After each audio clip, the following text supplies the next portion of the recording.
Welcome to season 5 of Outstanding Women Leaders, Witty and Wise Conversations. I'm your host, Katie L. Eads, founder and chief owl at Outstanding Women Leaders Professional Coaching and Podcast, an organization dedicated to empowering women in leadership, relationships, and life.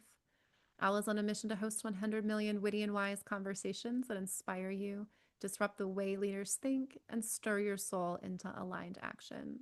We have 4 rules today. Nobody gets to be wrong. Nobody gets to be right. Everybody gets to be vulnerable. And my favorite one is everything is included. We do not edit here.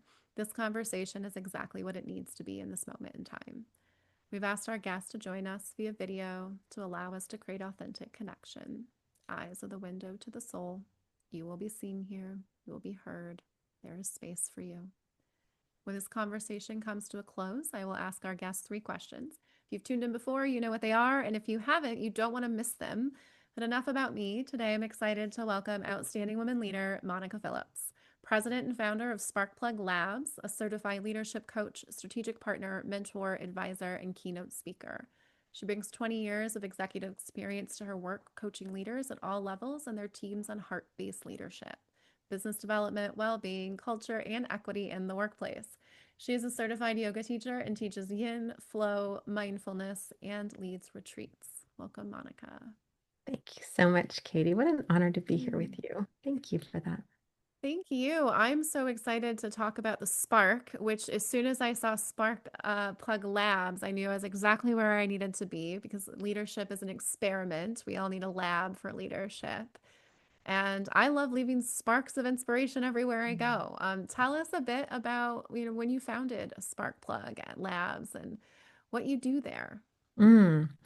I was uh, newly divorced with a 2-year-old. I was in a job and I called my boss and I let him know about probably one of the worst days I'd had ever. And he said, I hope this doesn't get in the way of your work. And this was just one of a few moments where I knew that it wasn't in alignment with me, for me. And I couldn't keep being in this role if I were going to be fulfilled in my life. Long story short, quit my job, moved across the country with a 4-year-old, went through Coactive Training Institute, CTI, became a certified professional coactive coach. And even though I'd been coaching in different capacities since I was 17, this was really a gift for me, this journey. And I had a few other names in the beginning. I was 30 Knox coaching and consulting. I was Hummingbird. And I really liked Spark and I was in a room with some friends, and I was working with this group called Mobile Monday in San Francisco. And Spark Labs was taken. I still get confused with them. Sometimes I'll be out and someone's like, "Oh, I've met your group before." I'm like, "No, I don't think so. It's just me." But I love that name association. And anyway, someone said, "Spark plug, you're the spark." And I was like, "Oh, this is perfect." I was a physicist in college. I went to college to study physics. And even though I switched to journalism, that was a big identity for me of creating this space in a lab to experiment. What's actually even more fun now is I have a 17-year-old son who has loved cars since he was born. And even though we're starting to phase away from spark plugs, he has a manual transmission car. He's a total car nerd. He's in advanced auto engineering in high school and loves cars and how they work. So it just seems to follow me around this metaphor of the spark plug, the spark that ignites inspiration and leads people to action, and this container of safety that I can create. And so every time a client comes in and says, "Wow, you were able to create this container for me to really explore what's possible," I'm like, "Yes, exactly that." Or I was able to see myself more clearly. I was able to reconnect with who I really am. Yes. So that's what that means to me. I'm always so curious, like just to go back in your journey there. I always say there's an irritation. Like we don't get a pearl without being irritated. And so you have this irritation with your boss. Um, Moving across the country, I have done that, not with a child. And then to leap into a brand new career, tell us a little bit more about what that process was like for you. That was kind of your leadership lab, right? Mhm. I actually remember this day as such a big moment in my career as Spark Plug Labs. And I had a few meetings set and I just launched my business and I had I was still in the middle of a CTI certification. And I started it with a meeting, walked through what I was doing, and got hired on the spot. And then I went to another meeting with a former colleague who came to San Francisco to visit, walked him through what I was doing. And he's like, yes, I want that. And I had increased my price for this meeting, and he hired me on the spot. And then I went into a third meeting, which was a referral from a friend for a woman law firm partner, and she hired me. And each time I increased my price by $500. So at the end of the day, I had three checks. And I was so nervous to deposit these checks. I don't know. It was just like, oh my gosh, I'm actually in business. So that was a huge moment for me. I hustled. I went to everything and talked to everyone and met people and networked like crazy. And I And love then that was in person. What year was are in, we in when this oh, happened? 2013. Ah, yeah. So not no one's zooming yet. Well, so interesting, right? Because I was remote then. When I started my business, I was not really representing any one location. I had lived in Washington, D.C., and New York, and Minneapolis, and France, and was really connecting and collaborating with people across the globe and did a lot of work on Skype. And so when COVID hit and everyone wanted me to turn on my camera, I was like, what is this? What is this? Yes, I was going to in-person networking events, but most of Mhm. the coaching I was doing was still by Skype.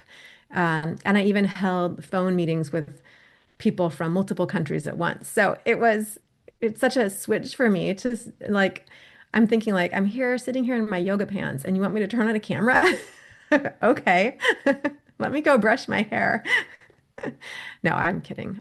Yeah. I still groomed myself, but Well, I love that the in person was that sales. Just on your bonus episode, we talk about your profile, and 35s are really meant to bump into opportunities in real life mhm. because you bump into mutations in the system, problems you can solve. But online, it's a little bit more of the Wild West of bumping into things.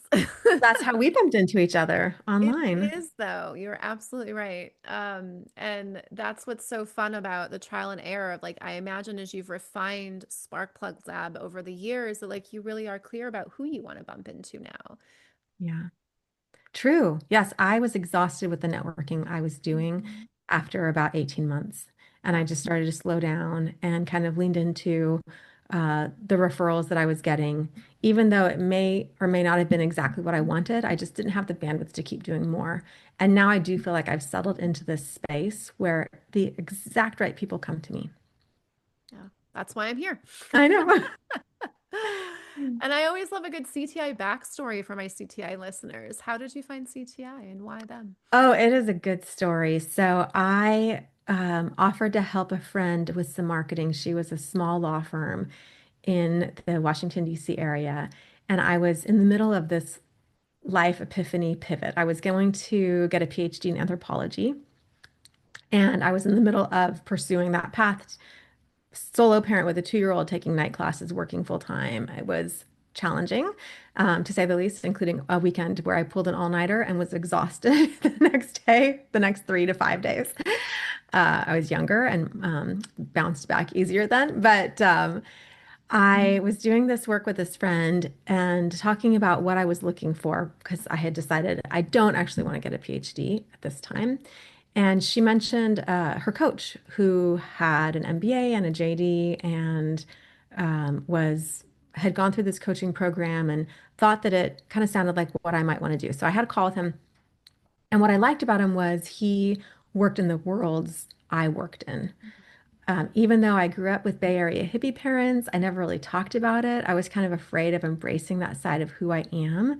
And I was afraid of the woo-woo coaching circles from California.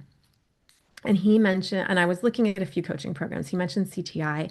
And he said, what the thing is, Monica, I went to the first foundation fundamentals course. I thought, like, there were people who were all in from the beginning, but I don't know. I'm going to see. He was skeptical. He went to one, came back, kept thinking about it, couldn't get it off his mind, went to the second one. Sure enough, he went through all of them. And when in this call with me, he just said, every time I kept finding things about myself that I was discovering along the way of being able to help my clients better. And then I had calls with three other people who'd all gone through CTI and had these experiences where they were also working in the corporate world with lawyers and leveraging this background of CTI. And when I arrived at CTI, it was exactly where I needed to be. Not only did I make lifelong friends, people who I just still love so much to this day, but it allowed me to embrace, full on embrace being the daughter of California hippie parents and connecting that and showing people that you can be authentic, you can be exactly who you are, and you can play big. It doesn't mean playing small, and it doesn't mean not having income, and it doesn't mean, you know, traveling the world. It doesn't. So I think there's a lot of biases that I had about what it meant to be a hippie kid, Mm, and balance that with who I met in the workplace. mm. Yeah, it's not like we were talking about tribal energies before. It feels like that's what it feels like to be a part of those tribal energies and not wanting to lose those. Yeah, totally. Yeah. Yeah. As we wrap up, I always like to ask our guests the same three questions. Monica, what is your superpower? Hmm. I am a connector. I bring the right people together in rooms where magic happens And what's your purpose? to stand for a world where we can transform fear into love and create thriving spaces for people to grow and flourish. And what's next for you? Mm.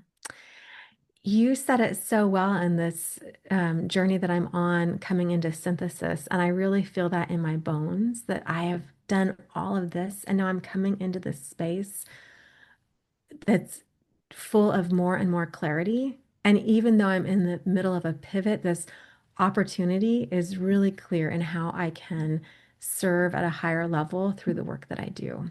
So that's what I'm leaning into. Yeah, it's fun to also see where in your chart that you're just really headed into the love of self and just embracing self. Mhm. I always give our guests the last word to inspire our listeners. What would you like to leave them with today? Hmm. Gosh, just hope is what I'm feeling right now.